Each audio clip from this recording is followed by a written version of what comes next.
Dear students, during last two sessions we have seen AVR interrupt programming.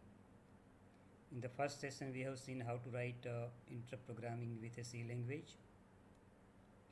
In second session we have seen how to write program using assembly language. All of you are now familiar with AVR architecture as well as instruction set. All of you are very much familiar with the GPIO, that is general purpose input output port. We have written many programs related to GPIO, how to set the ports for input and output, that is initialization of ports. We will do some more practice today. I will show you few more programs so that you know the knowledge regarding the GPIO programming becomes very much clear in your mind. As well, it will be very easy for you to write the programmings. So in today's session we will see few more programs as well as Proteus simulation.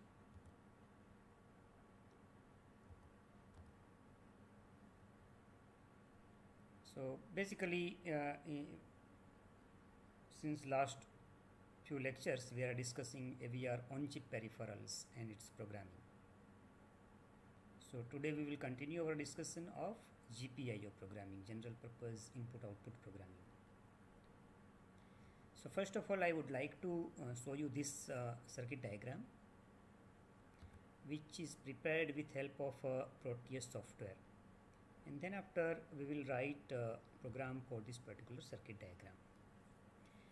As you can see here, this is a push button switch which is connected to PD2 pin.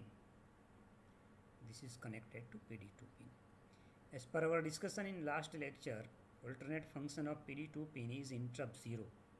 So this PD2 will provide you a interrupt 0. And now all of you must be very much clear that what is the interrupt, right? So normally whenever program is executed, whenever you will press this switch, the interrupt will be given and the program will be interrupted, and it will be transferred to some other task. At this PC5 pin, this CRO is connected to PC5 pin. So basically we will be generating some square wave, and to observe that square wave we have connected a CRO as an output device. In few programs we will also complement the output status from high to low and low to high. So to observe that phenomena, the CRO will be very much useful, as well as we can also connect LED like this. So there are two type of programs to read the switch. One is known as a polling method. So in a polling method we do not generate any interrupt. We simply poll the switch whether it is pressed or not, whether it is on or not. Second one is interrupt driven. So in that case we are not continuously checking the switch, but as and when switch is pressed, interrupt will be generated. So there are two methods. So we will see both the methods separately.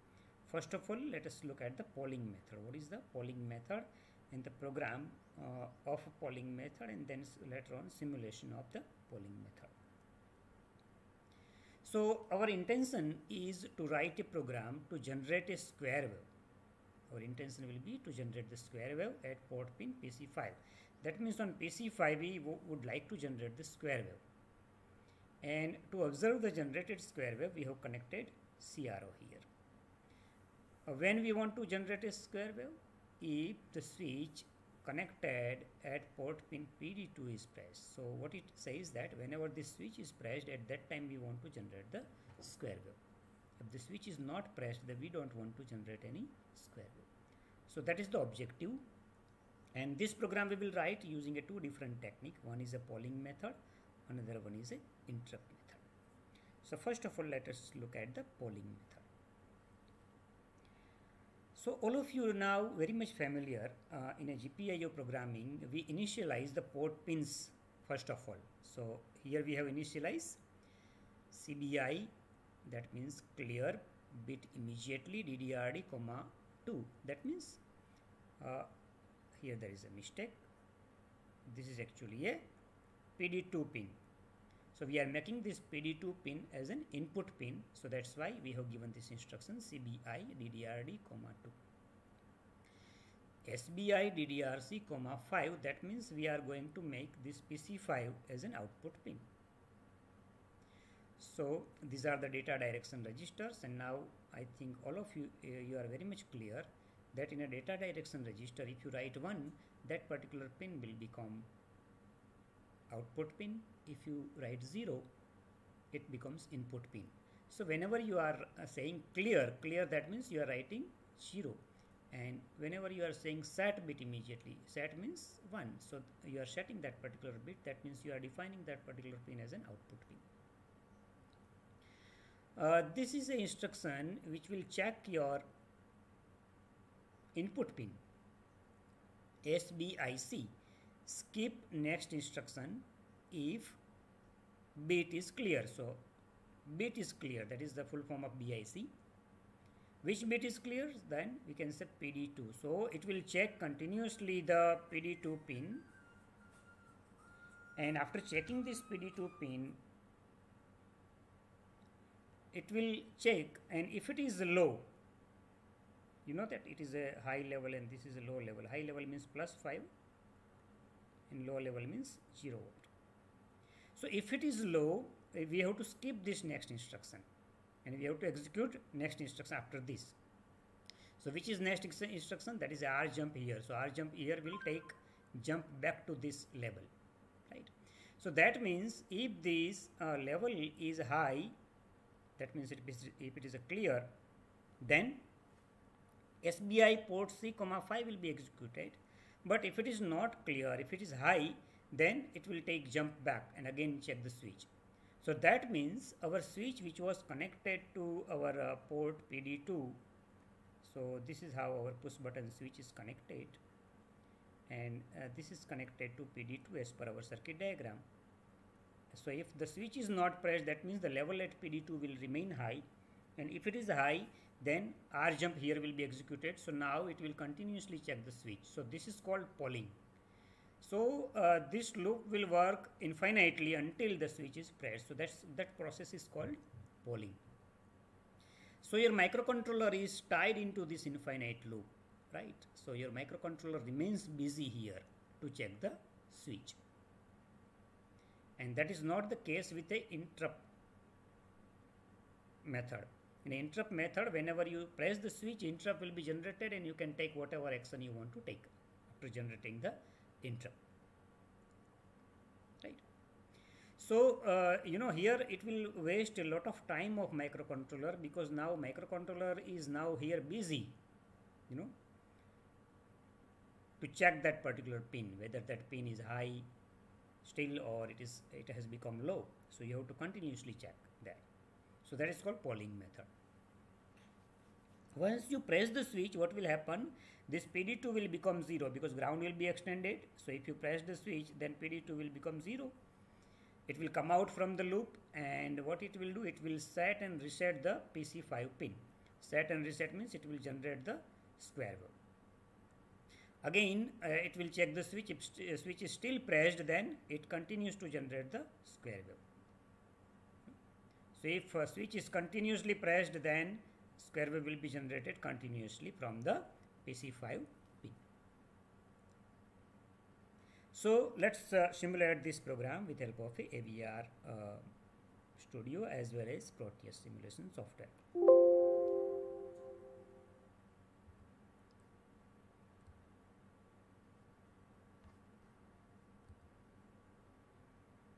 So I will open that project where I have written the same instruction.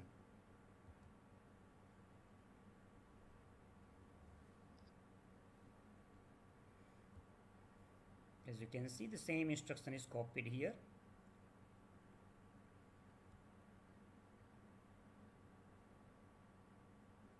And let's look at this Proteus where I have taken ATmega 32 and connected CRO there. Okay, CRO is connected to PC5 pin, and this switch is connected to PD2, and we are continuously checking this switch. If the switch is pressed, the waveform should be generated from the CRO. So first of all, let me show you the program. Minor modification I have done here. These are the initial stack instructions which is written here. This is because we want to use the delay in our program. We want to reduce the frequency of square wave generated. So after setting the PC5 pin and resetting the PC5 pin, delay is inserted in between, and that's why whenever we are calling a subroutine or whenever we are calling a interrupt routine, definition of stack pointer is very important, as per our discussion during the last lecture, that whenever you are calling a subroutine, your program counter will be saved in a stack memory. Similarly, whenever you will interrupt will be generated, and whenever you will go to the interrupt routine, before that your program counter will be saved into the stack memory, and that's why the definition of stack pointer is very important. This is what we have already seen, initialization of 2 pins. Here this is the instruction which will continuously poll the switch connected at PD2 pin. If the switch is pressed, then it will come out from this infinite loop, and what it will do, it will set the pin, call the delay, reset the pin, call the delay, and the same process will be repeated again if the switch is still pressed, right? So we will build this program.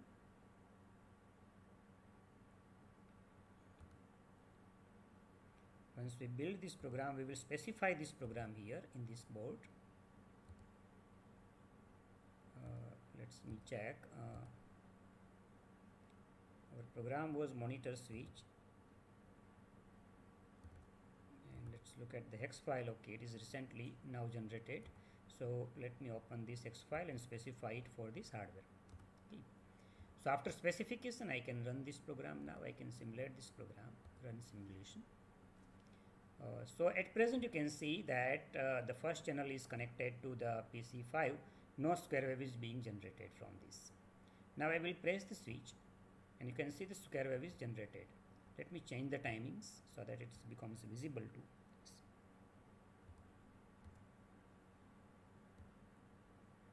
Now if I press this switch, then square wave will be generated. If I will release the switch, then square wave will be removed. Right. So it is continuously polling the switch. As and when the switch is pressed, the square wave will be generated on PC5. As you can also see here, this is the blinking actually. This blinking, it is becoming high low continuously. So it is becoming red and blue continuously. And if I release the switch, then it is blue color. That means it is continuously. It is a low. So this is how you can test your whatever the program you have written. So this is the program. If you want to change the delay, simply what you have to do here in a delay routine, you have to change the count value. Say if you want to reduce the delay, so instead of 5, if I make it 1, then delay will reduce and the frequency of square wave generated will increase. So let me build it again. I will build this program again, and then I will run this program again. So I will stop this existing simulation and will run it again. So now let's look at whether our now you can see that the square wave frequency is increased because we have decreased the delay. As we have decreased the delay, the square wave frequency is increased. Time duration is reduced. Okay. Now let's look at the same program with help of a interrupt. This was a method in which we were continuously polling the switch. As you can see here, in this method, we are continuously polling the switch with help of these instructions, SBIC pin D2. And your microcontroller remains busy in polling the switch. And during the polling, it cannot do any other task. So multitasking is not possible. Okay. So let me open another program in which we have used the interrupts.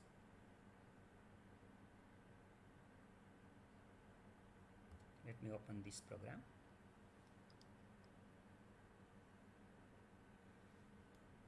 So in this program, as you, all of you know that PD2 itself is an interrupt pin, right? So if we enable the interrupts, then whenever the switch is pressed, automatically the interrupt will be generated. So in that case, we have to enable the interrupts in a program, right? And so for that purpose, as per our discussion in last lecture, these are the instructions to enable the interrupt. We are transferring E0 combination to the GICR, which is a special function register to enable the external interrupts. We will also write SEI, which will enable the interrupt flag in status register. Once we do this, automatically whenever you press the switch, interrupt will be generated. Now we need not worry about continuously tracking the switch, right? So to explain this in more detail, what I can say is that suppose for a certain item you are in a queue and you have to wait for that particular item in a queue.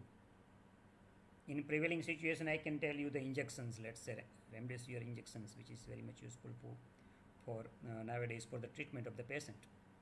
And people are there in a long queue.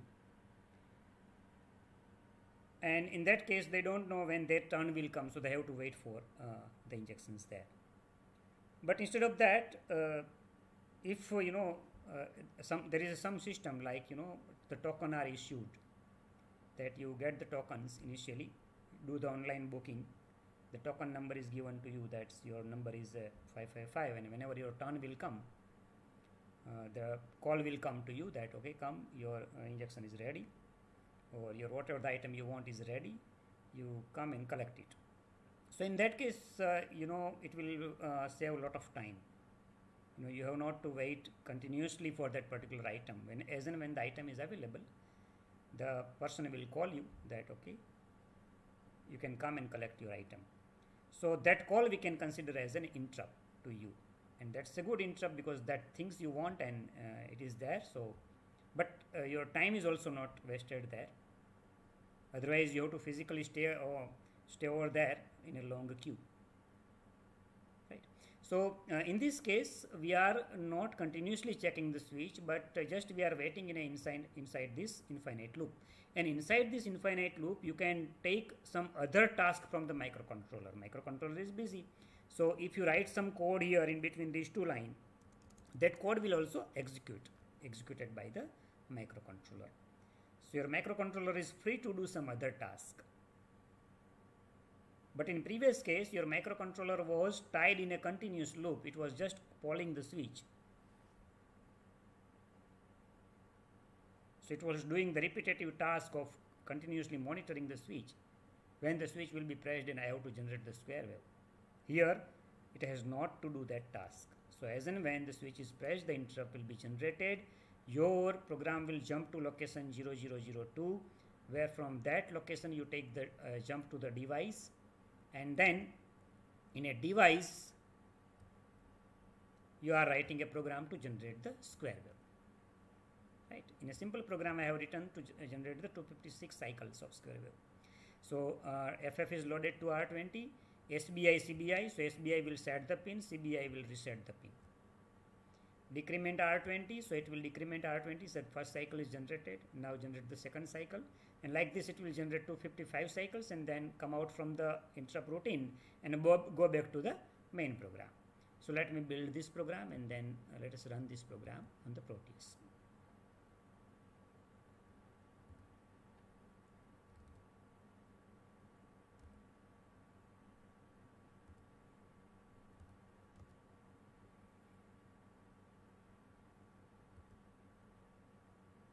So this is the program for external interrupt.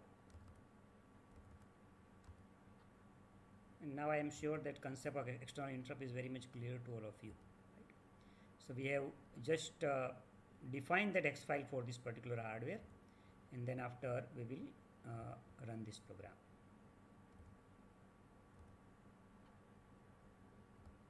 Okay, so now at present switch is not pressed, so interrupt is not generated. Your microcontroller is completely free, it is not doing any job, it is just waiting for the interrupt. So whenever you are pressing the switch, 50 cycle of square wave is generated here. Let me reduce this time further, so that all the square wave becomes very much clear to us. As you can see, the square waves are being generated.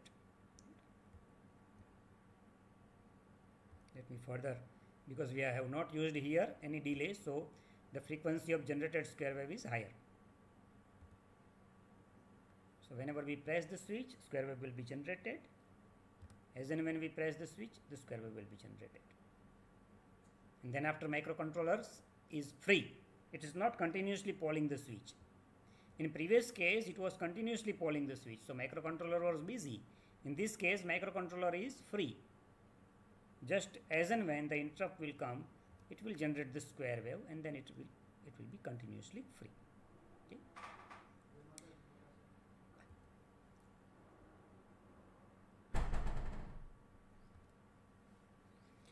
So this was the assembly language program for the polling. We have also seen the program using an interrupt method, right? So in this method, your controller is in polling mode. Why it is in polling mode?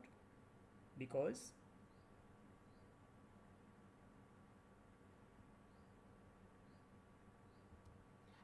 it is continuously checking the pin, right?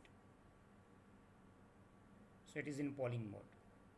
In second case, which we have seen, is a interrupt mode. So as and when the switch is pressed, automatically interrupt will be generated, and it is producing this square wave.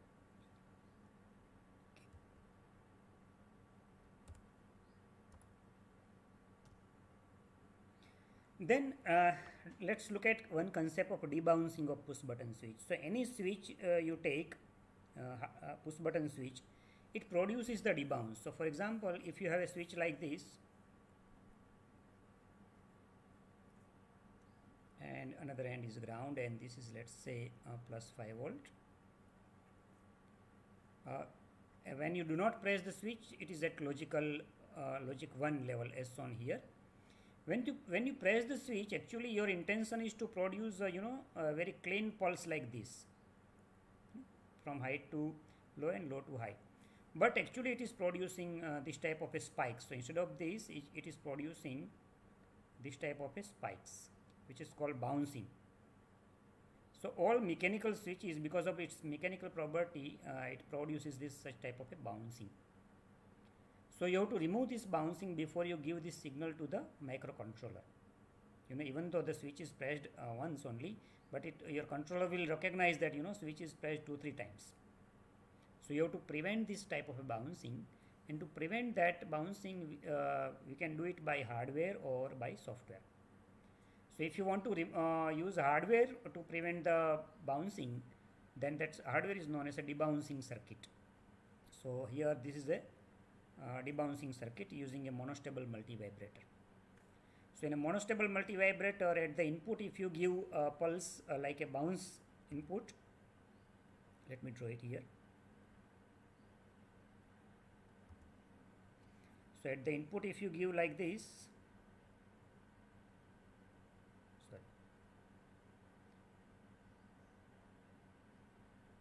if you give this type of input here, the monostable multivibrator will generate a very clean pulse without any bounce. Right? This type of pulse it will generate. Similarly, you can also use this type of a RS flip-flop, where if there is input which is producing bouncing, the output of this flip-flop will be debounce output. So at the output, you will get a clean and noise-free pulse. So these are the circuits normally used as a hardware. And if you want to remove this bouncing, if you want to debounce the switch with a software, then simply you have to use the delay, right? So if you can use the delay, then you can certainly debounce the switch.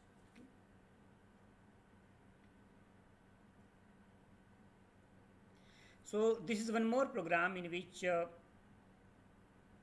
we read the status of switch connected at PC0 pin, and depending on the position of PC0 switch, we make the LED on if the switch is pressed and make the LED off if the switch is released. Right? This is our target. So CBI DDR-C comma 0, SBI DDR-B comma 0. I am not explaining this because all of you now know that this will initialize the port pins.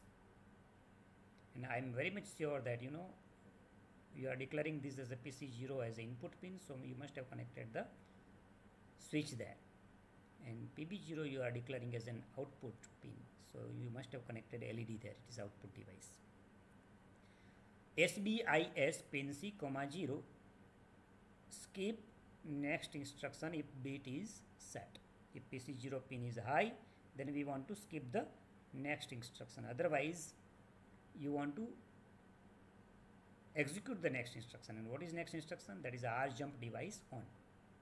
So if PC0 is actually a 1, then next instruction will skip, because the instruction is skip next instruction if bit is set. If PC0 is equal to 0, then next instruction will not be skipped. In that case, it will set the PB0 pin. So if it is the case, then we are making PB0 equal to 1.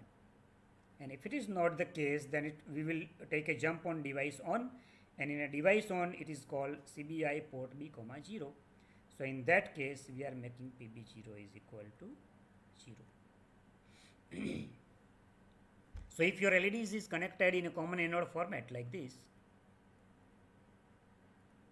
plus 5 volt here on anode, and if this pin is connected to PB0, then in this case, whenever PC0 is 1, then the LED is on,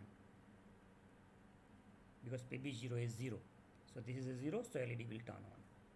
And whenever PC0 is equal to 0, at that time PB0 is equal to 1, so both are 1. This is a plus 5, on this side also there is a plus 5, so LED will be off. So this program will continuously poll the switch inside this loop, and according to the status of switch, it will take the decision, and based on the decision, it will turn on or off the external devices. This is the program using C language. Previous program was assembly language, this is a C language. So in this program, we have defined the switch as bit position 3, so define switch 3, define SQR5, that means it is bit position 5. So this is actually output device, switch is a input device. Some name is given here. You can also write in this way also, define LED and 5. You can also write this in this way. You can also write in this way, if you have connected some device there, instead of LED, it is some other device. Then you can write define device 5. If you have connected fan there, if you are controlling a fan, you can also write in this way, define fan 5. Okay. So whatever label you want to give, you can give it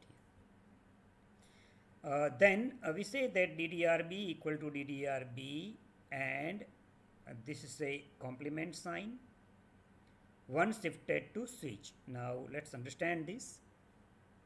1, all of you know that 1 means in a digital 8-bit case, it will be a 0 0 0 0 0 0 0 1.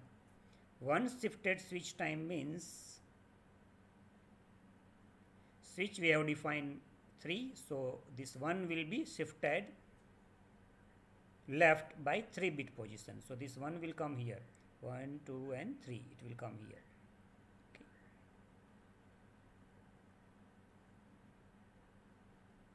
Okay, like this. And then after it says complement of it. So complement of 1 shifted switch means exactly 1's complement of this number, 1 1 1 0 1 1 1, like this. And then what we are doing, ANDing with DDRB. So we are doing ANDing of this bit configuration with DDRB, which will essentially make this pin corresponding to this bit low. So this is a PB0, PB1, PB2, PB3. So your PB3 pin will become an input pin. Right? Because we are writing DDRB. DDRB means it is for port B. So this bit is a 0 bit, 1 bit, 2 bit and 3 bit. Third bit, PB3, it is a bit corresponding to PB3. So PB3 pin is an input pin. So ultimately this instruction will set PB3 pin as an input pin. Similarly, this instruction DDRC equal to DDRC or 1 shifted square times. Square is 5, so 1 will be shifted 5 times. So it is related to PC5 pin, and we are setting it because you can see here it is an OR gate, and we have not used the complement sign here. So 1 remains 1 there. So that data direction bit corresponding to pin PC5 will become 1, and that pin will be defined as an output pin.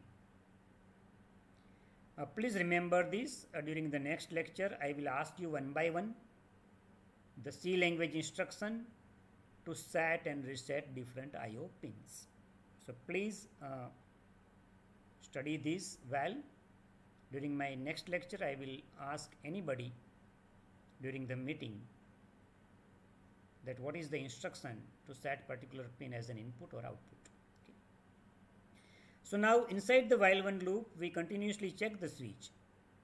So what we do here, pin B and 1 shifted switch time. That means we are basically checking here PB3 pin. We want to check whether PB3 is high or low. If it is high, then we will clear the PC5 pin. So by this instruction, we will make PC5 equal to 0. Otherwise, if it is not, this particular pin is not 1, then we will set this particular pin PC5. So ultimately it is a very much similar program to the previous program, only it is a C version of previous program. Right? So in this case we are checking the pin status, and based on the pin status we change the device status. I hope you understand.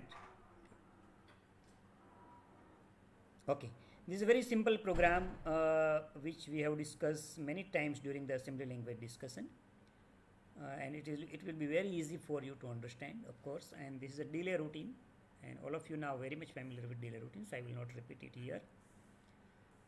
This is also self-explanatory. This is also self-explanatory. Inside the while one loop, we are transferring 5 and AA continuously on port D. So consider that we have 8 LEDs connected at port D. Then 5 means initially if your configuration is something like this, if your connection is in this way, common anode format, right? If anodes are tied together and connected to +5 and so on up to all 8 LEDs. If this is your connection, let me draw it here. If this is your connection and this is let's say PD0, PD1 and so on up to PD7, and let me say that this is connected to PD0, PD1, these are the all LEDs, and so on, this will be a PD7. So if your connection is like this, then if it is a 5 means 0 1 0 1 0 1 0 1, then what will happen? If it is a port pin is a 1, on this side also +5, 1, that is also +5, so LED will be off, so it will remain off. Here it is 0, so LED will be on. So this LED is on, this LED is also on, this LED is also on, and this is also on, right? So alternately all the alternate LEDs are on. And after a period of 1 second, we are transferring AA. AA means 1010. And whenever we are transferring 1010, what will happen to the LED? Whatever LED which was off now will become on. So now this was first LED was off, so now it will become on. Second LED was on, so after this combination it will become off. Then this will become on, this will become off, this will become on, this will become off, this will become on. Right? So like this. So alternately, initially the first 4 LED will blink, even numbers. Then second time odd number LED will blink, and so on. It will repeat the loop continuously. So this is LED flashing program in a C language. The same program in assembly language we have already discussed during our last lecture, so I will not repeat it here. The same thing is here written. Right? 5 we are transferring to R16. R16 is transferring to port D. AA we are transferring to R16, and R16 we are transferring to port B. Where here we are assuming that LEDs are connected to port B. If LEDs are connected to port D, then our instruction will be like this: out port D, comma R16. Right? And these are the stack pointer definition, because we are calling this delay routine here, and to call this delay routine, stack pointer definition is very essential, right? And here we are initializing port B as an output port. If we are using port D, then instead of DDRB, we will write here DDRD. Otherwise, program will remain same.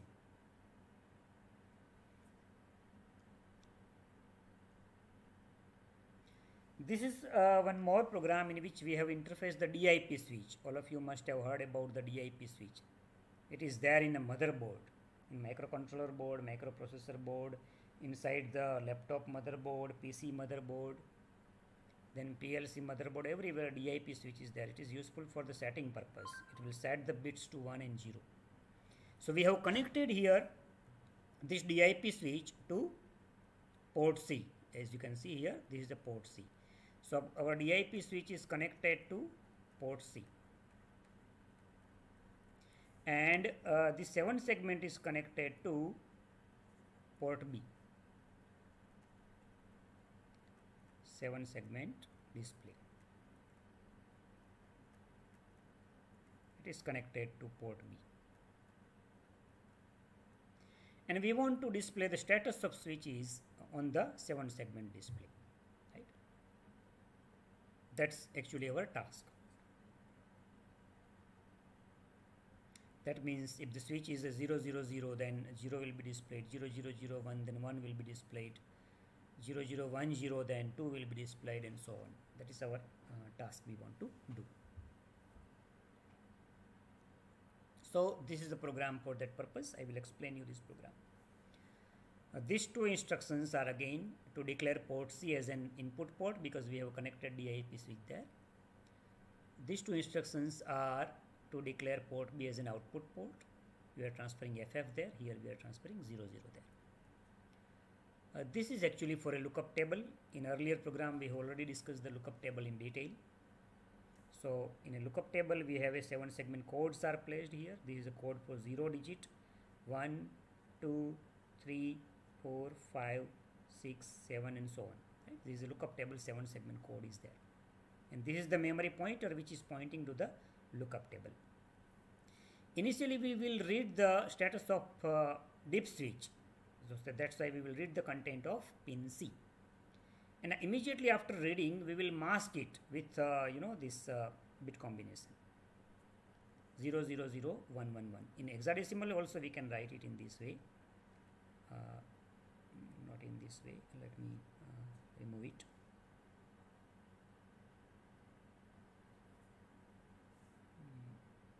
In hexadecimal, you can write it in this way.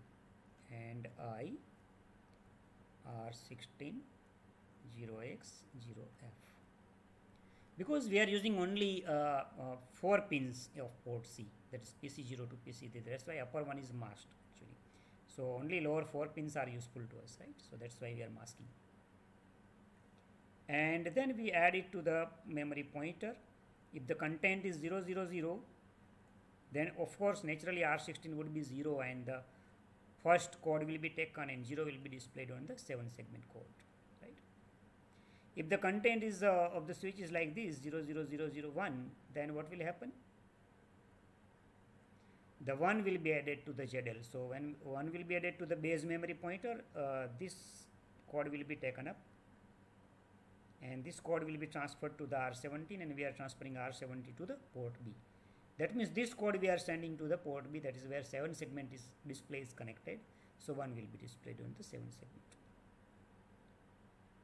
Similarly, if your switch combination is like this is a 2, so 2 will be added in a base memory pointer. This is a base memory pointer. In that 2 is added, then it will take this code and it will transfer this code to port B, where 7 segment is connected. So naturally, whenever you transfer this code to 7 segment display, it will display 2 there, and so on. Right? So depending on status of switch, the code will be displayed on the 7 segment display. Right? It is a hexadecimal display, so it can go up to F. If this last code is there, then it will be a 111. 111 means it will display F on the 7 segment display. 111 means 15. So it will give a 15 offset to the memory pointer, because we are adding every time R16 to the ZL. So we are basically by doing this task, we are shifting memory pointer to read that particular code. Right? And this is a LPM. LPM means it is a load from program memory. So whatever memory location pointed by Z, from that location it will take the data, and data will be transferred to R17. And what is that data? That data is nothing but a 7 segment code. So this is how you can write a program to read the DIP switch. And here we are using a lookup table method, because we are going to display something on a 7 segment display, and the code of 7 segment is not a linear code, right? This codes by mathematics you cannot write this code. So because of that, actually 7 segment code is, this lookup table is very much useful.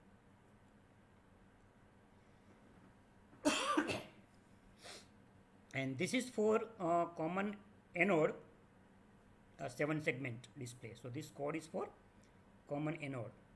All of you are now very much familiar what is common anode and what is common cathode. You can write yourself common cathode, because in examination it may be question may be for common cathode. So you have to prepare 7 segment code for common cathode also. And if you have any difficulty in writing 7 segment code for common cathode, you ask me during next lecture. I will explain you how to prepare code for it. This is the same program but in a C language. Previous program was assembly language. This is a C language program. Unsigned character SS data. As you can see, in previous case we have prepared lookup table. In this case we have prepared the array of unsigned character. SS data array is prepared, and in that array actually we have stored all these 7 segment codes. Unsigned character switch data, so the one variable we defined. DDRC equal to 00, which will define port C as an input. DDRB equal to 0xFF, which will define port B as an output. And inside the while one loop, we continuously monitor the switch. If the switch position is 000, then again we do the masking of this switch, because we are using only lower 4 bits. We are not using upper 4 bits. So we are doing the masking of the switch. And then SS data into bracket, whatever the switch data is there, that particular number or that code we will transfer to port B. So for example, if switch status is 000, then what we will do, SS data into bracket 0. So our first code we will transfer to port B. If the switch status is 0001, that means SS data into square bracket 1. So our second 7 segment code will transfer to port B, and at port B we have connected 7 segment display, so it will display 1. If your switch status is like this, 1010, then SS data 10. SS data 10 means 10th 7 segment code, which is corresponding to A. Right? And if your switch status is 1001, then code corresponding to 9 will be transferred to the port B. So this is how in a C language program you use array. In case of assembly language, you are using lookup table. And it seems that in a C language, it is much more simplified compared to the assembly language. I hope this is very much clear to all of you. So I think we will stop here. During the next lecture, we will do some more programming practice. Thank you all for